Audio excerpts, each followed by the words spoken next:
আসসালামু আলাইকুম। কেমন আছেন সবাই? আজকে অনেক দিন পর আপনাদের সাথে ব্লগ শেয়ার করব। ব্লগটি অনেক বেশি বড় হবে, তবে দেখলে অবশ্যই আশা করি আপনাদের ভালো লাগবে। আসলে মেয়েদের তো দৈনন্দিন জীবনে, সাংসারিক জীবনে অনেক কিছুই করতে হয়। সব কিছুর কিন্তু হিসেব দেওয়া যায় না। তাই ছোট, ছোট ক্যাপচার করে আজকে শুক্রবার জুম্মার দিনে আমি কী করলাম সব কিছুই এখানে শেয়ার করার চেষ্টা করব। তো চলুন ব্লগটি শুরু করা যাক। তো প্রথমেই সকাল সকাল ঘুম থেকে উঠেছি। একদম ভোরবেলা ফজরের নামাজ পড়েই আমি কাজকর্ম শুরু করে দেই। একটু সকালবেলা উঠলেই দেখবেন সব কিছু করতে ভালো লাগবে, আর সব কাজ সংসারে সব কিছু সহজ হয়ে যাবে। এই জন্য প্রথমে এখানে বউ ভাত রান্না করে নিয়েছি। আমাদের নরসিংদীতে এটাকে আমরা বউ ভাত বা বৌয়া ভাত বলে থাকি। এখানে লাউয়ের ঝাল ভাজি করার জন্য এখানে ভাপ দিয়ে নিচ্ছি। এখানে কড়াইয়ের মধ্যে আমি বেশি করে পেঁয়াজ, রসুন, কাঁচামরিচ কুচি করে ভালো করে ভেজে নিব। তারপর এর মধ্যে অ্যাড করে দিব কাচকি শুটকি। এগুলোকে আমি ভেজে পানিতে ভিজিয়ে রেখে দিয়েছি। এটাকে লাউয়ের ছাল দিয়ে ভাজি করে নিব। ভালোভাবে হলুদ, মরিচ, মশলা দিয়ে এটাকে কষিয়ে যেটা ভাপ দিচ্ছিলাম ভাজি করার জন্য, এটা দিয়ে লাউয়ের ছালটাকে আমি ভাজি করে নিব। এই ভাজিটা একবার হলেও বাসায় ট্রাই করবেন, এত বেশি মজা হয় খেতে। এরপর থেকে আর কখনোই লাউয়ের ছাল ফেলে দিবেন না, সবসময় এইভাবে করে ভাজি করে খেতে পারবেন। এখানে শুটকি না দিলে কিন্তু চিংড়ি মাছ দিয়েও করা যায়, বিভিন্ন ধরনের শুটকি দিয়ে এই ভাজিটা করা যায়। তারপর এদিকে আমি এখানে ধুন্দুল রান্না করব, এই জন্য বেশি করে পেঁয়াজ, কাঁচামরিচ আর চিংড়ি মাছ ভেজে নিচ্ছি। সব কিছু ভেজে নিয়ে কষিয়ে নিয়েছি। এখন আমি ধুন্দুলগুলোকে দিয়ে দিব। এটাও শুটকি দিয়ে চিংড়ি মাছ দিয়ে রান্না করলে অনেক বেশি মজা হয় খেতে। এটাকে আমি খুব ভালোভাবে রান্না করে নিচ্ছি, আর এদিকে আমি ভাজিটা করে নিব। এর মধ্যে ধনেপাতা দিয়ে উঠিয়ে নিলেই হবে। তো সকালে রান্না একটুকুই কমপ্লিট করে নিয়েছিলাম। তো সকালে রান্নাটা করেই আমি ডাইনিংয়ে খাবার দাবার বেড়ে দিয়েছি। তারপর আমাদের হেল্পিং হ্যান্ড চলে আসছে। আমি এখন বাবুকে খাইয়ে দাইয়ে এখন আবার গরুর মাংসটা রান্না করব। এটা যেহেতু একটা ঝামেলার জিনিস, তাই আগে সকালবেলার খাবারগুলো রেডি করে দুপুরের জন্য এখানে রান্না করে নিচ্ছি। এটাতে গরম পানি বসিয়ে দিচ্ছি। আমি সবসময় এই পাতিলে গরম পানি করে তবেই রান্নাবান্না করি। আর উনি এদিকে মাজা ঘষাটা করে নিচ্ছেন। তারপর মাংসটা খুব ভালোভাবে কষিয়ে নিব। ওইদিকে আজকে চিন্তা করেছিলাম যে আজকে শুক্রবার, ছুটির দিন, আমি আমার রুমটাও গুছিয়ে পরিষ্কার করে নিব। বাচ্চারা কাপড় চোপড় একদম সব কিছু এলোমেলো হয়ে আছে। এই জন্য একটু খাবার খেয়ে নিচ্ছি। সকালবেলা কাজকর্ম রান্নাবান্না করে খাবারটা খাচ্ছি, আর এদিকে আমার ছোটো বেবিটা একদম ঘুমাচ্ছে মাশাল্লাহ। তো আমি কিন্তু সকালবেলা ভোয়া ভাত রান্না করেছিলাম, এটা খাইনি। এখানে পান্তা ভাত ছিল। পান্তা ভাত দিয়ে শুটকির বড়া দিয়ে খেতেই আমার কাছে বেশি ভালো লাগে। নরসিংদীতে খুবই জনপ্রিয় এই শুটকির বড়াটা। আমার চ্যানেলের রেসিপিও আছে। আমি প্রায় 2 থেকে 3টা চ্যানেল ম্যানেজ করি। 2টা বাচ্চা নিয়ে সারাদিনই কাজকর্ম এগুলো নিয়েই ব্যস্ত থাকি, রান্নাবান্না করে থাকি। তো আশা করি আমার ব্লগটি আপনাদের এখন থেকে ভালো লাগবে। আমি চিন্তা করেছি যে আপনাদের জন্য এখানেও ব্লগটা শেয়ার করতে থাকবো নিয়মিত। এদিকে খাবার দাবার খেয়ে আমি সোফাটা খুব ভালোভাবে গুছিয়ে নিচ্ছি। এখানে আমার ছেলে খেলাধুলা করে। আমার 2 ছেলে, একজনের বয়স 4 বছর, আরেকটা 6 মাস বয়স হবে। তো 2 জনকেই ম্যানেজ করতে হয়। ও একদম সব কিছু এলোমেলো করে দিয়ে গেছে। এখন আমি এটাকে গুছিয়ে নেব। তো খুব সুন্দর করে গুছিয়ে নিয়েছি সোফাগুলো। আর ডাইনিংটা এখনও গোছানো হয়নি, কারণ আমার শাশুড়ি ঘুম থেকে উঠে এখনও খায়নি। উনি মাত্র ঘুম থেকে উঠেছেন। আর এদিকে আমি আমার রুমে চলে এসেছি। আমি ক্রিমটা দেখাচ্ছি আপনাদেরকে। এই সোডো ক্রিমটা ছোটো বাচ্চাদেরকে ইউজ করবেন, যাদের বাচ্চারা অনেক বেশি রেশ হয়, অনেক বেশি ডায়পার পরাতে হয়, তারা এই ক্রিমটা ইউজ করবেন। আমি খুব বেশি ডায়পার পরাই, জিনিসটা কিন্তু এমনও না। তবে আমি চেষ্টা করি যতটুকু সম্ভব ডায়পার পরিয়ে ওকে হাইজিন মেনটেন করে রাখার। এই সোডো ক্রিমটা আপনারা ইউজ করবেন। আর এখানে আমি এখন ঘরটা গোছানোর জন্য সব কিছু রেডি করে রাখছি। তো সব কিছু গোছগাছ করে নিব। এদিকে আমাদের হেল্পিং হ্যান্ড, উনি ওনার কাজ শুরু করে দিয়েছে, ঘরটর পরিষ্কার করা শুরু করে দিয়েছে। যাই হোক, উনি সকাল সকাল চলে আসে, আর আমিও সকাল সকালে কাজগুলো সেরে ফেলার চেষ্টা করি। দুপুরের পর থেকে অবসর থাকারই চেষ্টা করি বেশিরভাগ সময়। এদিকে মাংসটা বসিয়ে আমি বিভিন্ন ধরনের কাজগুলো সেরে নিব। এখানে আপনাদের সাথে কিছু টিপস শেয়ার করি। রান্নাঘরে কিন্তু তেল চিটচিটে হয়ে যায় অনেক বেশি। এখানে রেগুলার রান্না করার জন্য আমি তেলের বোতল এভাবে পলিথিন বেঁধে রাখি। এতে করে কিন্তু তেলের ড্রামটা বা তেলের বোতলটা খুব সহজে নোংরা হয় না। আর এই মশলার উপরে হচ্ছে এভাবে একটা কাপড় দিয়ে রাখি। এতে করে যাই রান্না করি না কেন এগুলো আঠালো হয় না খুব সহজে। এই টিপসটা কিন্তু ফলো করতে পারেন। তারপর এদিকে এসে দেখি যে বিছানা একদম এলোমেলো হয়ে আছে আর আমার ছোটো বাবু ঘুমাচ্ছে। এখন চেষ্টা করব বিছানাটাকে সুন্দরভাবে গুছিয়ে নিতে। তো এইটা হচ্ছে বেবিদের হচ্ছে একটা টিথার আর আমার ছেলের বইটা আমি গুছিয়ে নিচ্ছি ওর ড্রয়ারে।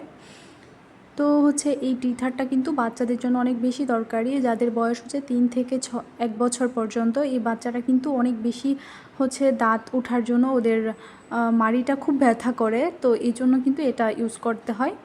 আমাকে ডাক্তারই বলেছিল আমার বড় ছেলের সময়, তাই এবার আগে থেকেই ওর জন্য কিনে নিয়ে এসেছি। ও এটা অনেক বেশি পছন্দ করে আর এটাতে অনেক বেশি কামড়ায়। এটা সফট রাবারের, এতে কোনো সমস্যা হয় না। এটা গরম পানি দিয়ে খুব ভালোভাবে ক্লিন করা যায়। যতটুকু সম্ভব বিছানাটা চেষ্টা করেছি একটু গুছিয়ে নেওয়ার। আর বালিশগুলোকে আমি ঠিক এভাবেই বিছানাতে রাখি। আসলে যারা এক রুমে থাকি বাচ্চা কাচ্চা নিয়ে, এর থেকে সুন্দর মনে হয় না আর রাখা সম্ভব। যদি সম্ভব হয় আপনারা কিন্তু আমাকে কমেন্ট করে জানাবেন। এদিকে আমাদের হেল্পিং হ্যান্ড উনি হচ্ছে আমাদের রুমটা ভালোভাবে ঝাড়ু দিয়ে পরিষ্কার করে দিচ্ছে। ওনার কাজ তো উনি সকাল সকাল করে দিয়ে চলে যাবে, এটা ওনার কাজ। তবে আমার কাজ তো আমাকে করতেই হবে। এদিকে হচ্ছে আমি ওয়ার্ডরোব উপরে খুব ভালোভাবে মুছে দিচ্ছি।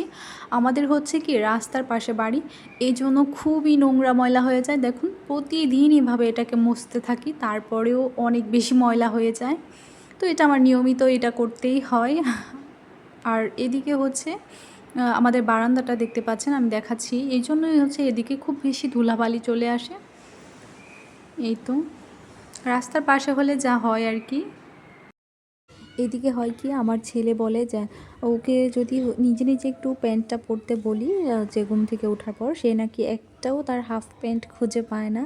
সো এই জন্য ভাবলাম যে তার ওয়ার্ড্রপটাই আগে গুছিয়ে দেই। ঠিক এভাবে করে গুছিয়ে রেখেছি। এখানে সবগুলো টুপি আমি একসাথে করে রেখে দিয়েছি। এখানে ওর প্যান্টগুলো একসাথে রেখেছি। এটা হচ্ছে ওর প্যাম্পাস। আসলে প্যাম্পাস কিন্তু খুব একটা লাগে না, কিন্তু তারপরেও আমি বড় সাইজের প্যাম্পাস টেনে রেখে দিই। এখানে হচ্ছে ওর প্যান্টগুলো সবগুলো, এখানে হচ্ছে ওর যেই গেঞ্জিগুলো এগুলো হচ্ছে আমি এভাবে করে গুছিয়ে রেখেছি। তারপর এখানে হচ্ছে আমাদের যে এয়ার ফ্রায়ারটা, এটাতে হচ্ছে আমি বিভিন্ন রেসিপি শেয়ার করি আমার একটা চ্যানেলে। তো এয়ার ফ্রায়ার হচ্ছে আমি ফ্রেঞ্চ ফ্রাই বসিয়ে দিয়েছি আর এদিকে কাপড় চোপড় সব এলোমেলো হয়ে আছে। আর এখানে আমার নিচের ওয়ার্ড্রপটা হচ্ছে আমার একান্ত ব্যক্তিগত। তো এই ওয়ার্ড্রপটা হচ্ছে একদম পিঁপড়া ধরে আছে নিচ দিয়ে, যেহেতু বৃষ্টির দিন। তো এটাকে হচ্ছে ভালোভাবে রোদে শুকিয়ে নিচ্ছি। তারপর একটু পর হচ্ছে আমি গুছাবো সব কিছু। এখানে কিছু খাবার রেখে দিয়েছিলাম আমার বাবুর জন্য, এগুলো একটু একটু করে নিয়ে নিয়ে খাচ্ছে। তো ওর জন্য হচ্ছে ফ্রেঞ্চ ফ্রাইটা রেডি করে নিয়েছি। তো এই খাবারগুলো কিন্তু বাচ্চাকে দিতে হয়, কারণ বাচ্চারা কিন্তু সকালবেলা খুব একটা খায় না। আর এয়ার ফ্রায়ারের ব্যাপার যদি বলেন যে এটার ডিটেলস ভিডিও দিতে, সেটাও আমি চেষ্টা করব। তারপর এদিকে হচ্ছে ফ্রিজের জাম নিয়ে আসছিল, বছরের এই প্রথম জাম। এই জামগুলোকে আমি হচ্ছে এখন ভর্তা করে নিব।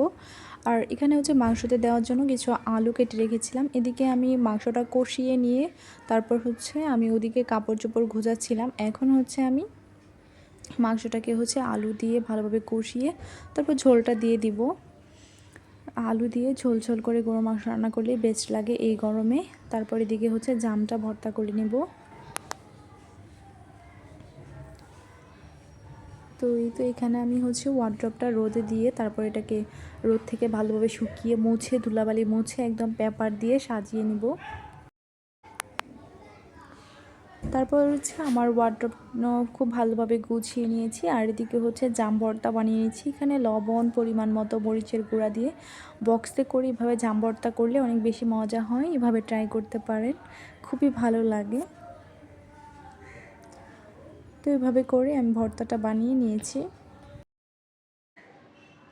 আর এদিকে হচ্ছে আমার মাংসটা পারফেক্টলি রান্না হয়ে গেছে। এই তো আর ঠিক এই সময়টাতে হচ্ছে আমাদের হঠাৎ করেই বৃষ্টি আসার সম্ভাবনা তৈরি হয়েছে। তো ছাদে গিয়েছিলাম, দৌড়ে গিয়ে ছাদে গিয়ে সব কিছু হচ্ছে গুছিয়ে নিয়েছি। আমাদের বাসার ছাদ আপনাদের একদিন দেখাবো। কী যে পরিমাণ কাপড় হয় আমাদের ছাদে, আর কি পরিমাণ মশলাপাতি, আচার সব কিছু রৌদ্রে দিতে হয়। দেখি আমার ছেলের এই ওয়ার্ডরোবটা আমি সুন্দরভাবে গুছিয়ে নিয়েছি। এই তো সব কিছু এরকম বক্সে বক্সে করে রাখলে না সব কিছু সহজ হয়। তারপর হচ্ছে ছোটো বাবুর ড্রয়ারগুলো গুছিয়ে নিব। তো এখানে হচ্ছে আমি আমার বাবুর জন্য প্যাম্পাস সব কিছুই একসাথে করে নিচ্ছি। একটু গুছিয়ে কাজ করলে কিন্তু সহজ হয়। এভাবে বড় প্যাম্পাসের প্যাকেটগুলো কিনলে কি হয়, অনেকটাই সাশ্রয়ী হয়। এভাবে করে গুছিয়ে নিয়েছি ওয়ার্ডরোবটা। এদিকে ভাত বসিয়ে দিয়েছি। ভাত আর মাংসটা পারফেক্টলি রান্না হয়ে গেলেই আমার দুপুরে কাজকর্ম শেষ। তো এই পর্যায়ে বৃষ্টি হয়েছিল, আকাশ অনেকটা মেঘলা হয়ে গিয়েছিল। আমি জানি না কতটুকু দেখাতে পারছি। তো এভাবে করেই আজকে সকাল থেকে দুপুর পর্যন্ত প্রচুর ব্যস্ততায় দিন কাটালাম। তারপরে হচ্ছে সব বাচ্চাদেরকে একদম গোসল করিয়ে ছোটো বাচ্চাটাকে ঘুম পাড়িয়ে দিয়েছি। আর এদিকে হচ্ছে টমেটো সালাদ বানিয়ে নিয়েছি। আমার হাজব্যান্ড, আমার ছেলে হচ্ছে নামাজে চলে গেছে, সবাই নামাজে চলে গেছে, আমি শুধু বাসায় একা ছিলাম। তো লেবু কেটে নিয়েছি আর হচ্ছে এই সালাদটা করে নিয়েছি গরুর মাংস দিয়ে খাওয়ার জন্য। সবার নামাজ এখনও শেষ হয়নি, আমার এদিকে নামাজটা পড়ছি। আমি খুব ভালো করে নামাজটা পড়ে তারপরে হচ্ছে আমরা সবাই মিলে একদম ঘুমিয়ে যাব। তারপরে বিকালটা পুরোটা ছাদেই কাটাবো। তো এখানে শেষ করছি আজকের ব্লগটা।